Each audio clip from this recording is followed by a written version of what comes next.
ನಮ್ಮ ಸರ್ಕಾರದ 5 ಗ್ಯಾರಂಟಿಗಳು ಪಡೆದಿರುವುದಕ್ಕೆ ಫಲಾನುಭವಿಗಳು ಅವಮಾನಿಸುತ್ತಿರುವ ಬಿಜೆಪಿ ಜೆಡಿಎಸ್ ಪರಮ ಜನದ್ರೋಹಿಗಳು ಯಾವುದೇ ಕಾರಣಕ್ಕೂ ನಾವು ಗ್ಯಾರಂಟಿಗಳನ್ನ ನಿಲ್ಲಿಸುವುದಿಲ್ಲ ಎಂದು ಮುಖ್ಯಮಂತ್ರಿ ಸಿದ್ದರಾಮಯ್ಯನವರು ಘೋಷಿಸಿದ್ದರು. ಹಾಸನದಲ್ಲಿ ನಡೆದ ಬೃಹತ್ ಜನ ಕಲ್ಯಾಣೋತ್ಸವ ಸಮಾವೇಶದಲ್ಲಿ ಮಾತನಾಡಿದರು. ಡಾಕ್ಟರ್ ರಾಜ್ ಅವರು ಅಭಿಮಾನಿ ದೇವರು ಎಂದು ಹೇಳುತ್ತಿದ್ದರು. ನಮಗೆ ಮತದಾರರೇ ಬಂಧುಗಳು ದೇವರು ಎಂದು ಹೇಳಿಕೊಂಡರು. ಉಪಚುನಾವಣೆಯಲ್ಲಿ 3ಕ್ಕೆ 3 ಕ್ಷೇತ್ರಗಳಲ್ಲಿ ಕಾಂಗ್ರೆಸ್ ಆಶೀರ್ವದಿಸಿದ್ದಕ್ಕೆ ಧನ್ಯವಾದಗಳನ್ನು ಅರ್ಪಿಸಿದರು. ಹಾಸನದ ಮಹಾನಾಯಕರ ಮೊಮ್ಮಗ ಅಂದ್ರೆ ನಿಖಿಲ್ ಕುಮಾರಸ್ವಾಮಿಯನ್ನ ಚನ್ನಪಟ್ಟಣದಲ್ಲಿ ಮಾಜಿ ಮುಖ್ಯಮಂತ್ರಿ ಎಸ್.ಆರ್. ಬೊಮ್ಮಾಯಿಯವರ ಮೊಮ್ಮಗನನ್ನ ಶಿವಗಾವಿಯಲ್ಲಿ ಜನ ಸೋಲಿಸಿ ನಮಗೆ ಆಶೀರ್ವದಿಸಿದ್ದಾರೆ ಎಂದರು. ಎಚ್.ಡಿ. ಕುಮಾರಸ್ವಾಮಿ ಅವರಿಗೆ ಮುಖ್ಯಮಂತ್ರಿ ಆಗುವಷ್ಟು ಬಹುಮತ ಈ ರಾಜ್ಯದ ಜನರೇ ಯಾವತ್ತೂ ಕೊಟ್ಟಿಲ್ಲ. ಒಮ್ಮೆ ಕಾಂಗ್ರೆಸ್ ಬೆಂಬಲದಲ್ಲಿ ಮತ್ತೊಮ್ಮೆ ಬಿಜೆಪಿ ಬೆಂಬಲದಲ್ಲಿ ಮುಖ್ಯಮಂತ್ರಿ ಆದರು. ಬಳಿಕ 2 ಪಕ್ಷಗಳಿಗೆ ವಂಚಿಸಿದರು. ಕಾಂಗ್ರೆಸ್ ಅಧಿಕಾರಕ್ಕೆ ಬಂದಾಗಲೆಲ್ಲ ಸುಭದ್ರ ಸರ್ಕಾರ ಕೊಟ್ಟಿದೆ. ಮಾತ್ರವಲ್ಲ, ಕಾಂಗ್ರೆಸ್ ಸರ್ಕಾರ ಬಂದಾಗಲೆಲ್ಲ ಕೊಟ್ಟ ಮಾತು ಉಳಿಸಿಕೊಂಡಿದ್ದೇವೆ. 2013ರಲ್ಲಿ ಕೊಟ್ಟ ಮಾತಿನಂತೆ ಹಲವಾರು ಭಾಗ್ಯಗಳನ್ನ ಜಾರಿ ಮಾಡಿದ್ದೆವು. ಈ ಬಾರಿ 5ಕ್ಕೆ 5 ಗ್ಯಾರಂಟಿಗಳ ಜೊತೆಗೆ ಪ್ರಣಾಳಿಕೆಯಲ್ಲಿ ಘೋಷಿಸಿದ ಎಲ್ಲ ಗ್ಯಾರಂಟಿಗಳನ್ನ ಈಡೇರಿಸುತ್ತಿದ್ದೇವೆ ಎಂದು ಒಂದೊಂದಾಗಿ ವಿವರಿಸಿದರು.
ಕಾಂಗ್ರೆಸ್ ಪಾರ್ಟಿಗೆ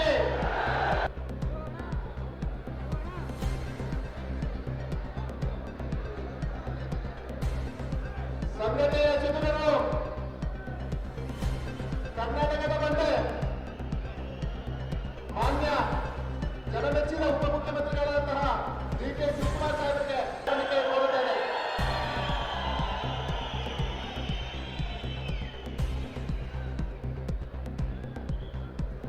ನಮ್ಮ ನೆಚ್ಚಿನ ಎಐಸಿಸಿಯ ಕಾರ್ಯದರ್ಶಿಗಳಾದಂತಹ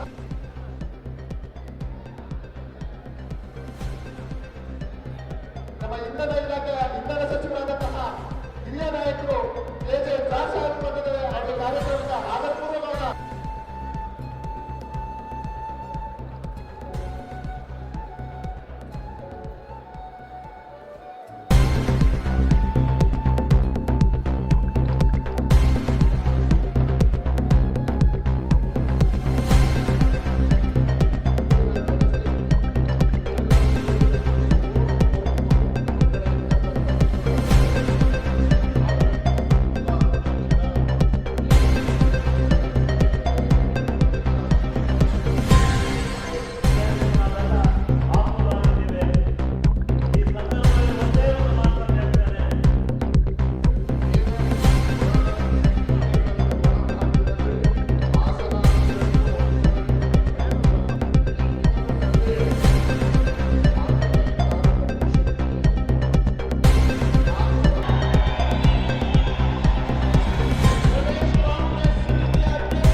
ಇಳಿಸಿ ಕೆಳಗಡೆ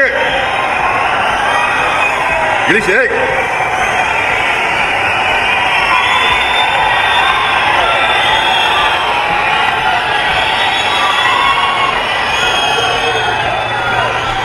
ಎಐಸಿಸಿ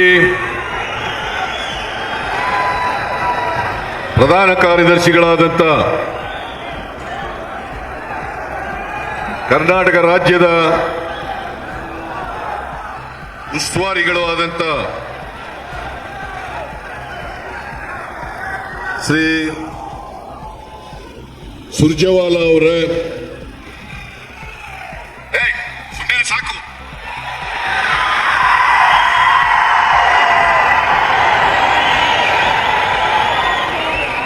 ಪ್ರದೇಶ ಕಾಂಗ್ರೆಸ್ ಸಮಿತಿಯ ಅಧ್ಯಕ್ಷರು ಮುಖ್ಯಮಂತ್ರಿಗಳು ಆದಂತ ಶ್ರೀ ಶಿವಕುಮಾರ್ ಅವರೇ,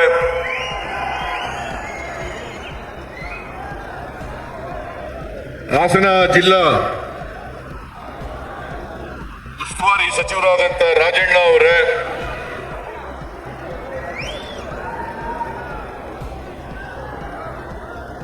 ವೇದಿಕೆ ಮೇಲಿರ್ತಕ್ಕಂಥ ಎಲ್ಲ ಸಚಿವ ಮಿತ್ರರೇ, ಶಾಸಕ ಮಿತ್ರರೇ, ಇದಕ್ಕಿಕ್ಕಳಿ ಎಲ್ಲ ಇದಕ್ಕಿಕ್ಕಳಿ ಎಲ್ಲ ವೇದಿಕೆ ಎಲ್ಲ ನೀವೇ ಆಗೋಗ್ಬಿಟ್ರಂಗೆ.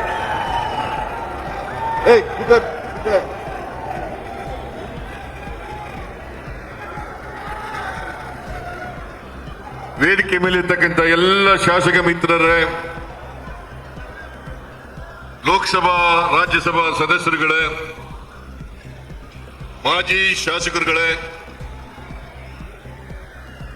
ಹಾಸನ ಜಿಲ್ಲಾ ಕಾಂಗ್ರೆಸ್ ಅಧ್ಯಕ್ಷರೇ, ಇತರ ಜಿಲ್ಲೆಗಳಿಂದ ಬಂದಿರತಕ್ಕಂಥ ಕಾಂಗ್ರೆಸ್ ಅಧ್ಯಕ್ಷರುಗಳೇ, ನಮ್ಮ ಪಕ್ಷದ ಎಲ್ಲ ಮುಖಂಡರುಗಳೇ, ಇಲ್ಲಿ ಇಷ್ಟೊಂದು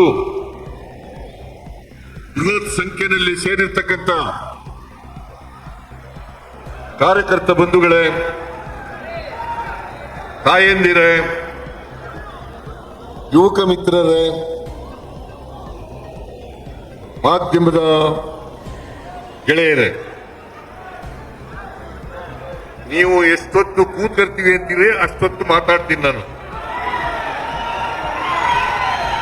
ಅರ್ಧ ಗಂಟೆ ಕೂತ್ಕತ್ತೀರಾ, ಮುಕ್ಕಾಲು ಗಂಟೆ ಕೂತ್ಕತ್ತೀರಾ, 1 ಗಂಟೆ ಕೂತ್ಕತ್ತೀರಾ, ಕೂತ್ಕೊಳ್ಳಿ.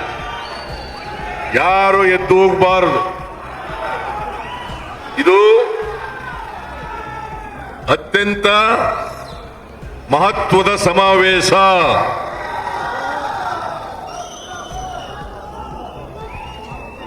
ಹಾಸನದಲ್ಲಿ ಮೊದಲನೇ ಬಾರಿಗೆ ಪ್ರದೇಶ ಕಾಂಗ್ರೆಸ್ ಸಮಿತಿ ಮತ್ತು ಸ್ವಾಭಿಮಾನಿಗಳ ಒಕ್ಕೂಟ ಇದರ ಜಂಟಿ ಆಶ್ರಯದಲ್ಲಿ ಜನ ವಿಕಾಸ ಸಮಾವೇಶ ನಡೀತಾ ಇದೆ. ಈ ಸಮಾವೇಶಕ್ಕೆ ಹಾಸನ ಜಿಲ್ಲಾ ಎಲ್ಲ ಮುಖಂಡರುಗಳಿಗೆ, ಕಾಂಗ್ರೆಸ್ ಅಧ್ಯಕ್ಷರಿಗೆ, ರಾಜಣ್ಣವರಿಗೆ, ಶಿವಲಿಂಗೇಗೌಡರಿಗೆ, ಲೋಕಸಭಾ ಸದಸ್ಯರಿಗೆ, ಮಾಜಿ ಎಂಎಲ್ಎಗಳಿಗೆ ಮತ್ತು ಇತರ ಎಲ್ಲ ಮಾಜಿ ಮಂತ್ರಿಗಳು, ಶಾಸಕರು, ಇವರೆಲ್ಲರೂ ಕೂಡ ಈ ಸಮಾವೇಶ ಇಷ್ಟೊಂದು ಯಶಸ್ವಿ ಆಗಲಿಕ್ಕೆ ಶ್ರಮ ಪಟ್ಟಿದ್ದಾರೆ. ಅವರೆಲ್ಲರಿಗೂ ಕೂಡ ಕೂತ್ಕೊಳ್ರಿ, ಕೂತ್ಕೊಳ್ಳಿ. ನಾನು ಹೇಳಿದಾಗ ಎದ್ದೋಗಲ್ಲ ಅಂತೀರಿ, ಮತ್ತೆ ಎದ್ದೋಯ್ತೀರಿ. ಕೂತ್ಕೊಳ್ರಿ. ಅದ್ಯಾರವನು? ಕೂತ್ಕೊಳ್ಳಿ.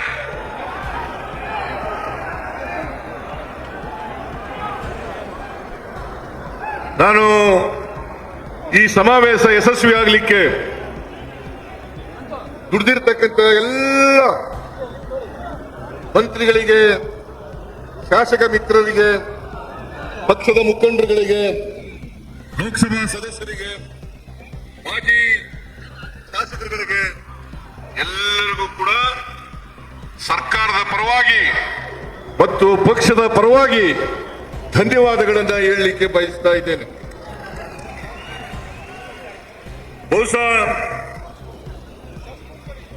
ನನ್ನ 40 ವರ್ಷಗಳ ರಾಜಕೀಯ ಜೀವನದಲ್ಲಿ ಹಾಸನ ಜಿಲ್ಲೆನಲ್ಲಿ ಇಷ್ಟೊಂದು ದೊಡ್ಡ ಸಮಾವೇಶ ಆಗಿರಲಿಲ್ಲ.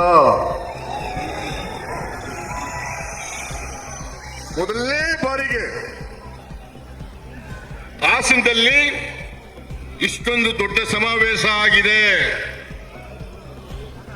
ಅದಕ್ಕಾಗಿ ಇಲ್ಲಿ ಬಂದಿರತಕ್ಕಂಥ ಎಲ್ಲ ಕಾರ್ಯಕರ್ತ ಬಂಧುಗಳಿಗೆ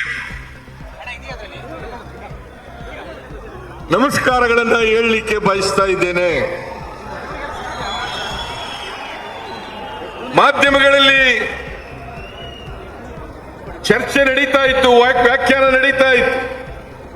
ಯಾಕೆ ಹಾಸನದಲ್ಲಿ ಈ ಸಮಾವೇಶ ಮಾಡ್ತಾ ಇದ್ದಾರೆ? ನಾನು ಹೇಳಿದೆ, ಮೈಸೂರಿನಲ್ಲಿ ಅನೇಕ ಸಮಾವೇಶಗಳಾಗಿದ್ದಾವೆ, ಆದರೆ ಹಾಸನದಲ್ಲಿ ದೊಡ್ಡ ಸಮಾವೇಶ ಆಗಿಲ್ಲ. ನಾನು ರಾಜಣ್ಣವರಿಗೆ, ಶಿವಲಿಂಗೇಗೌಡರಿಗೆ, ಲೋಕಸಭಾ ಸದಸ್ಯರಿಗೆ ಕೇಳಿದೆ, ಏನಪ್ಪ ಹಾಸನದಲ್ಲಿ ಮಾಡೋಣ ಅಂತೇಳಿ. ನನಗೆ ಅದಕ್ಕಿಂತ ಮುಂಚಿತವಾಗಿ ಸಚಿವರಾದಂತಹ ವೆಂಕಟೇಶ್ ಅವರು, ಮಾದೇವಪ್ಪನವರು, ಚೆಲುವರಾಯ ಸ್ವಾಮಿಯವರು, ಅವರೆಲ್ಲರೂ ಕೂಡ ನಾವು ಈ ಸಾರಿ ಹಾಸನದಲ್ಲೇ ಮಾಡಬೇಕು, ಮೈಸೂರಿನಲ್ಲಿ ಮಾಡೋದು ಬೇಡ, ಅನೇಕ ಸಮಾವೇಶಗಳನ್ನು ಮಾಡಿದ್ದೇವೆ, ಅದರಿಂದ ಹಾಸನದಲ್ಲಿ ಮಾಡಲೇಬೇಕು ಅಂತೇಳಿ ಅವರು ಸೂಚಿಸಿದ್ರಿಂದ ಇವತ್ತು ಹಾಸನದಲ್ಲಿ ಇಷ್ಟೊಂದು ದೊಡ್ಡ ಮಟ್ಟದ ಸಮಾವೇಶ ನಡೀತಾ ಇದೆ.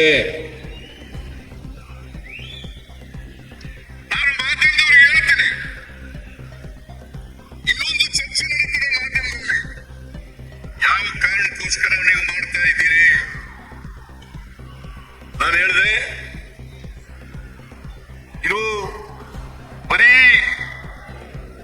ನಮ್ಮ ಪಕ್ಷದ ಕಾರ್ಯಕರ್ತರು ಮಾಡ್ತಾ ಇರ್ತಕ್ಕಂಥ ಸಮಾವೇಶ ಅಲ್ಲ, ಸ್ವಾಭಿಮಾನಿಗಳ ಒಕ್ಕೂಟ ಮತ್ತು ಪಕ್ಷದ ಕಾರ್ಯಕರ್ತರು, ಪಕ್ಷದಲ್ಲಿ ಇಲ್ಲದೆ ಇರ್ತಕ್ಕಂಥ ನಮ್ಮ ಪಕ್ಷದ ಬಗ್ಗೆ ಸಿಂಪತಿ ಇಟ್ಕೊಂಡಿರ್ತಕ್ಕಂಥ ಅನೇಕ ಜನ ಸದಸ್ಯರು ನನ್ನ ಹತ್ರ ಬಂದು ಹೇಳಿದ್ರು, ನಾವು ಒಂದು ನಿಮಗೆ ಕೃತಜ್ಞತೆ ಸಮಾವೇಶವನ್ನು ಮಾಡಬೇಕು, ಸ್ವಾಭಿಮಾನಿಗಳ ಒಕ್ಕೂಟದಿಂದ ಇದನ್ನು ಮಾಡ್ತೇವೆ ಅಂತ ಬಂದು ಹೇಳಿದ್ರು. ನಾನು ಹೇಳಿದೆ, ನಾನು ಈ ರಾಜ್ಯದ ಮುಖ್ಯಮಂತ್ರಿ, ನಾವು ಹಾಗೆ ಒಕ್ಕೂಟದಿಂದ ಮಾಡಲಿಕ್ಕೆ ಸಾಧ್ಯ ಆಗಲ್ಲ, ಪಕ್ಷನೂ ಸೇರಿಸ್ಕೊಂಡು ಮಾಡಬೇಕು ಅಂತ ಹೇಳಿದಾಗ ಅವರು ಒಪ್ಕೊಂಡ್ರು. ಹಾಗಾಗಿ ಇದು ಪ್ರದೇಶ ಕಾಂಗ್ರೆಸ್ ಸಮಿತಿ ಮತ್ತು ಸ್ವಾಭಿಮಾನಿಗಳ ಒಕ್ಕೂಟದ ವತಿಯಿಂದ ನಡೀತಾ ಇರ್ತಕ್ಕಂಥ ಸಮಾವೇಶ. ಇದರಲ್ಲಿ ಕಾಂಗ್ರೆಸ್ ಪಕ್ಷದವರು ಇಲ್ಲದೆ ಹೋದ್ರು, ಕಾಂಗ್ರೆಸ್ ಪಕ್ಷದವರು ಅಲ್ಲದೆ ಹೋದವರು ಕೂಡ ಈ ಸಮಾವೇಶದಲ್ಲಿ ಭಾಗಿಯಾಗಿದ್ದಾರೆ. ಅವ್ರಿಗೂ ಕೂಡ ನಾನು ಧನ್ಯವಾದಗಳನ್ನು ಹೇಳಲಿಕ್ಕೆ ಬಯಸ್ತಾ ಇದ್ದೇನೆ.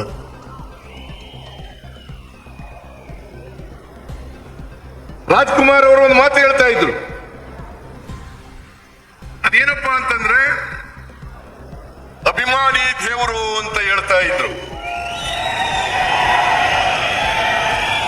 ಅಭಿಮಾನಿ ದೇವರು ನಮಗೆ ಮತದಾರ ಬಂಧುಗಳೇ ದೇವರು ಅಂತಕ್ಕಂಥ ಮಾತುಗಳನ್ನು ಹೇಳಲಿಕ್ಕೆ ಬಯಸ್ತಾ ಇದ್ದಾರೆ. ಮತದಾರ ಬಂಧುಗಳು ನಾವು 3 ಉಪಚುನಾವಣೆಗಳನ್ನು ಗೆದ್ದು, ಒಂದು ಚನ್ನಪಟ್ಟ, ಇನ್ನೊಂದು ಸಂಡೂರು, 3ನೇದು ಶಿಗ್ಗಾವಿ. ಸಂಡೂರಿನಲ್ಲಿ ಮಾತ್ರ ನಮ್ಮ ಪಕ್ಷದವರು ಗೆದ್ದಿದ್ದದ್ದು. ಅಲ್ಲಿ ತುಕಾರಾಮ್ ಗೆದ್ದಿದ್ರು. ಅವರನ್ನ ಲೋಕಸಭೆಗೆ ನಿಲ್ಲಿಸಿದ ಮೇಲೆ ಅವರ ಹೆಂಡತಿಯನ್ನ ನಿಲ್ಲಿಸಿ ಅಲ್ಲಿ ಗೆಲ್ಲಿಸಿದ್ರು.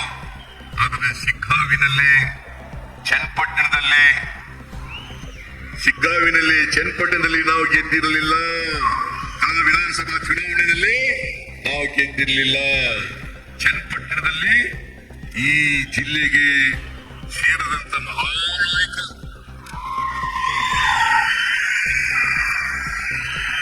ಅವರ ಮೊಮ್ಮಗ